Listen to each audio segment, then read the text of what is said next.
Somebody has requested for me to do a video about LED lighting inside a shower niche. So where you would normally put your soap, shampoo bottles, whatever.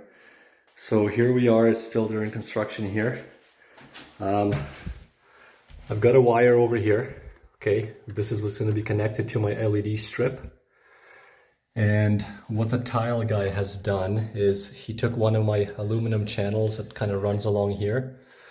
He cut it to the proper length. He screwed it in place on top of his waterproofed whatever material he's using. And then he installed this tile here. But what happened was this tile is a lot thicker. This is a lot thicker than the aluminum channel. So what I've done is, instead of having this like really deep inside, I just took one more aluminum channel and I screwed it on over top of the other one. So I don't know if you can kind of see that there's a second one under there too or not. You might be able to see it there. But basically, there's two layers of these channels now. So the first one he screwed on and the second one that I screwed on.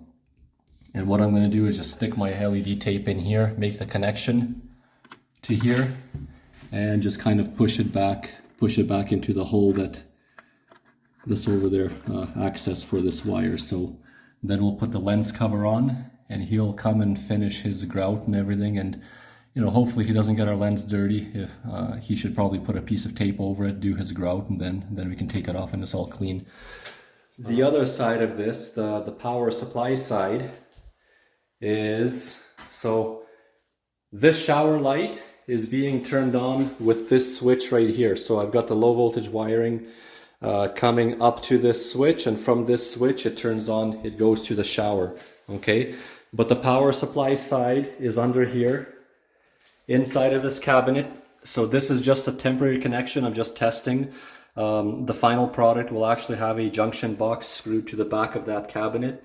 All that wiring that comes in, so there's more wiring than is needed for the shower. It's just one is a 120 volt power supply, and the other wires I've got, I'm gonna have the toe kick lighting powered from that same power supply, and I'm gonna have the shower lights powered from the same power supply, but they are switched differently, okay? The toe kick is gonna be switched with this motion sensor, but the shower light is going to be switched with this switch over there, okay?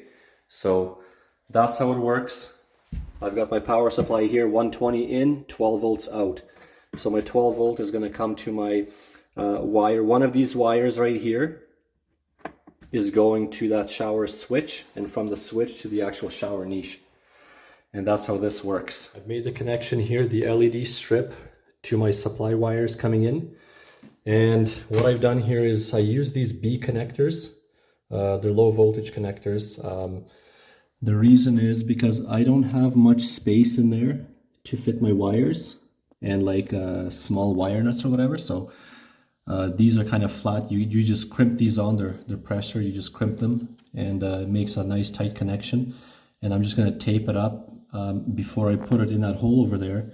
Because sometimes if I have to service something, if I got to come back, the LED burns out or something, I got to change something. If I didn't tape these together, then it might get stuck as I'm trying to pull it back out. It might get stuck in there and come off, and it'll be lost forever. You know what I mean? Like, it's going to be really hard to get it out. So I'll wrap these up in tape just to make it a nice tighter connection for if it ever has to be serviced and pulled back out. So I've taped this up. Now before I put it in that hole over there, I'm just going to make this temporary connection, which I've already done, under the sink. I made a temporary connection just for testing. I'm going to flip this switch right here and just make sure the lights are working. There you go. So I want to make sure they're working before I actually put it in and stick everything in place. I've stuck the LED tape on right here. So you might have noticed that my tape strip is not waterproof, not the waterproof type, but we're going to put this lens cover on. They're going to do the grout up to the channel, and then they can just silicone, because it's going to be covered anyway, so they can just silicone the edges to make sure no water gets in, which is probably a good idea to do anyways. Here is the finished product. So I have my lens cover on all the way. And like I said, they can now grout this whenever they get time. Put some silicone maybe in here if they want to make it a better seal, but that's what it looks like. And I put my lens cover all the way in there so they can seal everything properly, okay, on both sides over here. This tile is actually crooked. I know you can see in the video it looks like my LED strip is not level or whatever, but this back piece of tile is actually lower than this front piece, so nothing I can do about that. So let's go flip that switch and make sure everything works and see what it looks like. Right here. And there you go. There's the finished product, at least on my end. You know, they still got to do some work, but that's what it looks like. And that's it's pretty easy. It's pretty much like any other under cabinet lighting or anything else that you do. It's the same idea, just a little bit different to make it work, I guess. One last thing I wanted to mention in case you're wondering. So I mentioned that I have my low voltage wire running from, it'll be in a junction box under the sink. So I have a 2-wire running to this switch. And then from this switch, I have that other low voltage wire that goes up to the shower niche, okay? So in case you're wondering how I power this or how I put it on the switch, I splice together my either reds or blacks, probably the blacks. I would normally do the blacks, and then my reds go onto the, one red would go here and one red would go here. So basically I have 12 volts coming to the switch, and when you flip it on, 12 volts going to the LED strip. And I do have all of this whole setup in here. It's actually protected by this GFI receptacle right here. So if I shut that receptacle off, if I trip it, none of these toe kick lights or the shower niche will work.